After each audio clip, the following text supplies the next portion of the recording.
Hey everyone, and welcome to our channel.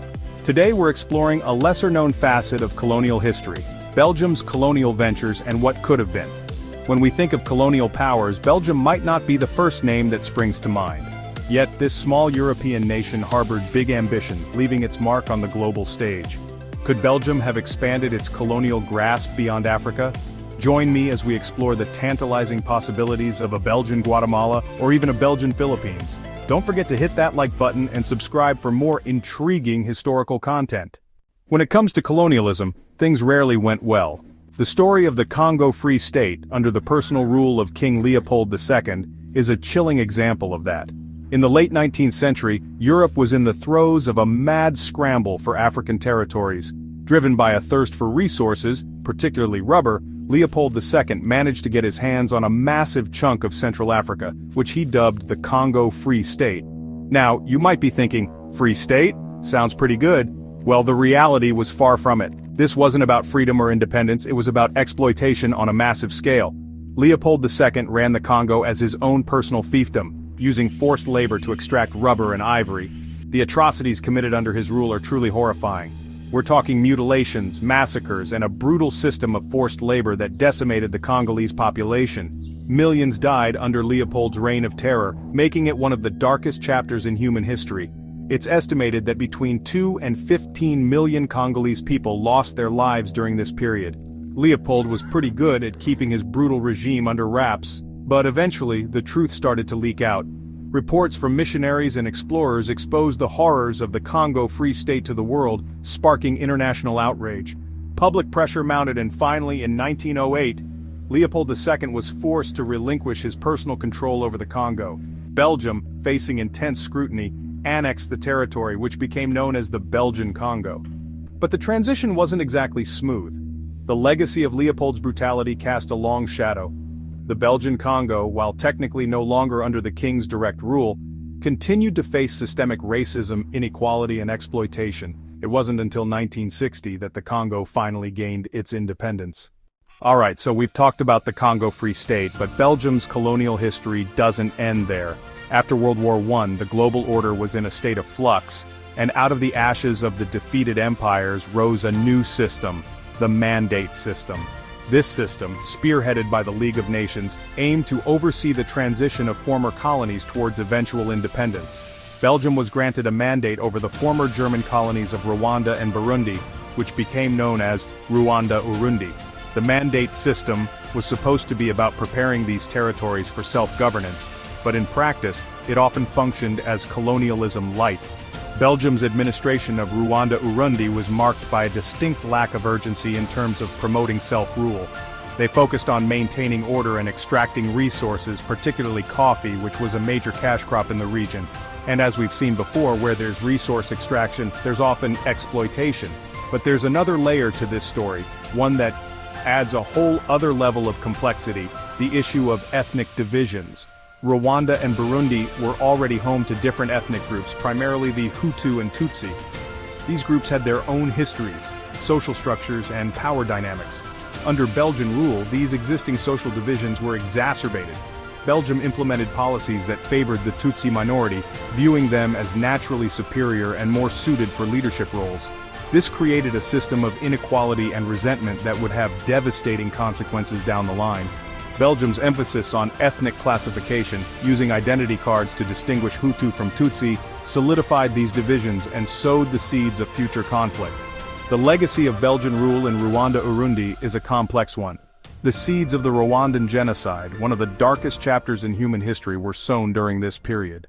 Now let's shift gears and journey eastward to China, where Belgium's colonial footprint, while much smaller, offers a fascinating glimpse into the intricacies of European influence in Asia. Unlike its African ventures, Belgium's presence in China wasn't about outright territorial control. It was about economic interests and a slice of that sweet, sweet Chinese trade. In the aftermath of the Boxer Rebellion, a violent anti-foreign uprising in China, the victorious Western powers, including Belgium, imposed a series of unequal treaties on the Qing dynasty. These treaties granted them concessions, or zones of influence, in key Chinese port cities. Belgium, eager to get in on the action, secured a concession in Tianjin, a strategically important port city near Beijing. Now this wasn't a full-blown colony like the Congo, it was more like a self-governing enclave within Chinese territory. The Belgian concession in Tianjin, though relatively small, became a hub of international trade. European businesses, including Belgian firms, set up shop, eager to capitalize on China's vast market. Belgium's presence in Tianjin, while primarily driven by economic interests, wasn't without its cultural impact. However, Belgium's time in Tianjin was relatively short-lived. Belgium relinquished control of its concession in 1945, marking the end of its brief foray into Chinese territory. Alright, let's dive into the realm of what-ifs. We've explored Belgium's historical colonies. But what if they had set their sights on other parts of the world? What if, for instance, Belgium had decided to expand its colonial ambitions to Central America? Specifically, what if Belgium had colonized Guatemala? In the late 19th and early 20th centuries, Guatemala was a major coffee producer. And remember what we learned about Belgium? They had a thing for cash crops. So, let's imagine a scenario where, instead of just being a major importer of Guatemalan coffee, Belgium decides to take things a step further. Driven by a thirst for that sweet, sweet caffeine, Belgium throws its hat into the ring of Central American colonialism. Now, Guatemala wasn't exactly a stranger to foreign influence. It had been under Spanish colonial rule for centuries, and even after independence, it faced significant interference from its northern neighbor, the United States. But let's say Belgium, emboldened by its success in the Congo, decides to flex its muscles a bit. They leverage their economic clout, perhaps even their diplomatic ties, to exert greater control over Guatemala. Imagine Belgian entrepreneurs establishing vast coffee plantations, exploiting the fertile volcanic soil and cheap labor to fuel Europe's caffeine addiction. Picture Belgian engineers carving railroads through the dense jungles, connecting the coffee-producing highlands to the coast for export. We might see the emergence of a distinct Belgian architectural style in Guatemala City. Grand colonial buildings standing as a testament to this alternate history, but of course this is all hypothetical. Okay, let's take our what-if game to the next level and cross the Pacific Ocean to the Philippines. Imagine, if you will, a world where the Spanish Empire never quite managed to hold on to its far-flung colony, and instead, the Philippines fell under the control of, you guessed it, Belgium. They did try to buy it at one point. Now this is a big one, a major divergence from actual history, so how could this have even happened? Well, let's rewind the clock to the late 19th century. Spain, once a global superpower, was in decline, its empire crumbling. The Philippines, a Spanish colony for centuries, was becoming increasingly restless, with independence movements gaining momentum. Now let's say that Belgium, perhaps emboldened by its colonial holdings in Africa, and eager to expand its global influence, sees an opportunity in the Philippines. They could have taken advantage of Spain's weakness, swooping in with promises of support and protection. Picture this: Belgian warships sailing into Manila Bay, not to challenge the might of the United States as in our timeline, but to offer a helping hand to a struggling Spain. Of course, this help would come at a price. Belgium, with its eye on the Philippines' strategic location and its potential as a gateway to Asian markets, might have negotiated a deal with Spain, perhaps even a purchase of the islands. Or, they could have taken advantage of the chaos of the Philippine Revolution and inserted themselves as a stabilizing force, ultimately seizing control. Now, imagine the cultural exchange, or perhaps more accurately, the cultural collision that would have ensued. Gap 3S. Moving back across the Atlantic, let's delve into another intriguing what-if scenario: Belgian colonies in South America, specifically Argentina and Brazil. Imagine the late 19th and early 20th centuries, a time when European powers were vying for influence across the globe. Belgium, with its colonial ambitions, sets its sights on the rich lands of South America. What could this alternate history have looked like? First, let's consider Argentina. Known for its fertile pampas and burgeoning agricultural industry, Belgium might have seen Argentina as a land of untapped potential. If Belgium had established a colony here, we could envision Belgian settlers introducing their expertise in agriculture and industry. Buenos Aires, already a melting pot of European cultures, could have seen an influx of Belgian architecture, cuisine, and even language influences. The Belgian focus on urban development could have led to a unique blend of European styles, making Buenos Aires a city with a distinctly Belgian flair. Now let's turn to Brazil, a country rich in natural resources and cultural diversity. Belgium, with its experience in managing tropical colonies, might have found Brazil's vast rubber plantations and mineral wealth particularly enticing. Imagine Belgian engineers and entrepreneurs playing a key role in the development of Brazil's infrastructure, from railways to urban planning. The cultural exchange would be profound, with Brazilian culture absorbing Belgian influences in art, music, and even cuisine. Belgium's economic contributions could have been significant, potentially accelerating the industrialization of both Argentina and Brazil.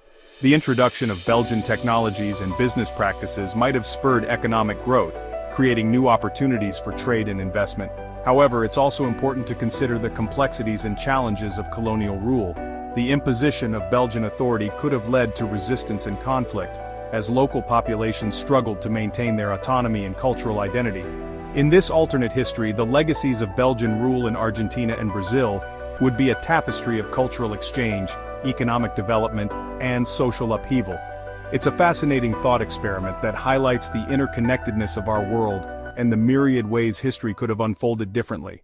As we continue our journey through Belgium's intriguing colonial ambitions, let's turn our gaze to the Pacific Ocean and a lesser-known chapter in history. Belgium's attempt to purchase Hawaii in 1843. The early 19th century was a time of great exploration and expansion for European powers.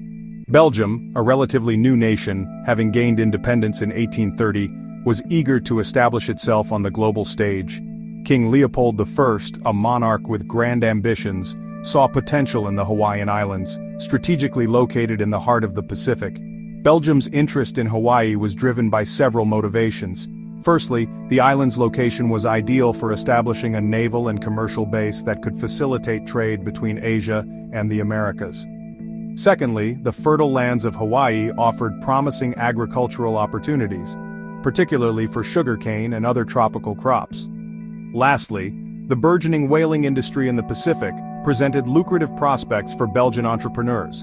In 1843, Belgium made a formal proposal to King Kamehameha III of Hawaii, offering to purchase the islands. The proposition was met with both intrigue and skepticism. While some Hawaiian leaders saw potential benefits in aligning with a European power, others were wary of foreign influence and the potential loss of sovereignty. The outcome of this ambitious bid was ultimately unsuccessful. Several factors contributed to the failure. The United States and Great Britain, both with vested interests in Hawaii, were quick to oppose the Belgian proposal. Diplomatic pressure from these powerful nations, coupled with internal resistance from Hawaiian chiefs, led to the rejection of Belgium's offer. Had Belgium succeeded in acquiring Hawaii, the islands might have become a unique blend of Pacific and European cultures. Belgian architecture, cuisine, and customs could have intertwined with native Hawaiian traditions, creating a rich tapestry of cultural exchange. Economically, Belgian investment might have accelerated the development of Hawaii's infrastructure and industries. However, it's also important to consider the potential downsides. The imposition of Belgian rule could have led to social unrest and resistance from the native Hawaiian population as they sought to preserve their cultural identity and autonomy. This fascinating what-if scenario underscores the complexities of colonial ambitions and the delicate balance of power in the 19th century. It also highlights Belgium's far-reaching aspirations, which extended well beyond its own borders and across the vast expanse of the Pacific Ocean. As we reflect on this historical episode, we gain a deeper understanding of the interconnectedness of our world and the myriad ways in which history could have unfolded differently. That's it for our exploration of Belgium's colonial history and its what-if scenarios. We've journeyed from the heart of Africa to the bustling streets of Tianjin, and even ventured into the hypothetical realms of a Belgian Guatemala and a Philippines painted with Belgian hues. Thanks for watching. If you enjoyed this video, please give it a thumbs up and subscribe to Basta's Mind for more intriguing historical content. We're always eager to delve into the fascinating and often overlooked corners of history. Let us know in the comments what you think could have happened if Belgium had more colonies. What other what-if scenarios would you like us to explore? Until next time, keep those history brains buzzing!